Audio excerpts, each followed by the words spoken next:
அப்பாவை இங்க காணோம். வீட்டுக்கு போய் உங்க அப்பாட்ட கேளுங்க. உங்க அப்பா கரெக்டா சொல்லுவாரு. ஏன் வாங்கினாரு உங்க அப்பா சொல்லுவாரு. ஜெகத் ரட்சகர் சாரா ஆலையை நடத்துகிறாரா இல்லையா? தைரியம் இருந்தா லாட்டரி நிறுவனம் இருந்து 900 கோடி ரூபாய் திரு மு.க. ஸ்டாலின் அவர்கள் ஏன் வாங்கினார்கள்? தைரியம் இருந்தா சொல்லுங்க. திமுகவுடைய பாராளுமன்ற உறுப்பினர் ஜெகத் ரட்சகன் சாரா ஆலையை நடத்துகிறாரா இல்லையா?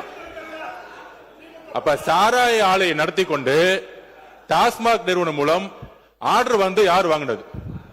அப்ப இது பேர் தான் கான்ஃபிளிக்ட் ஆஃப் இன்ட்ரெஸ்ட். அரசே, திமுகவே அரசு, திமுக இருக்கக்கூடிய பாராளுமன்ற உறுப்பினர்கள் சாராய ஃபேக்டரி நடத்துறாங்க. திமுகவுடைய பொருளாளர் சாராய ஃபேக்டரி நடத்துறாங்க. திமுகவுடைய ஐடி மினிஸ்டர் இருக்கிறவர் சாராய மினிஸ்டர் நடத்துறாங்க. இதுக்கு மேல என்ன ஆதாரம் வேணும்? பேசுங்க. ஒரே ஒரு நிமிஷம். மாண்புமிகு உறுப்பினர் லாட்டரிங்கிறாங்க. திரு உதயநிதி அவர்கள் சொல்லணும், ஏன் 900 கோடி ரூபாய் லாட்டரி நிறுவனம் வாங்கினாங்க திமுக? பதில் சொல்லட்டும். பதில் சொல்லுங்க. தைரியம் இருந்தா லாட்டரி நிறுவனம் இருந்து 900 கோடி ரூபாய் திரு மு.க. ஸ்டாலின் அவர்கள் ஏன் வாங்கினார்கள்? தைரியம் இருந்தா சொல்லுங்க. அப்ப சொல்லுங்க.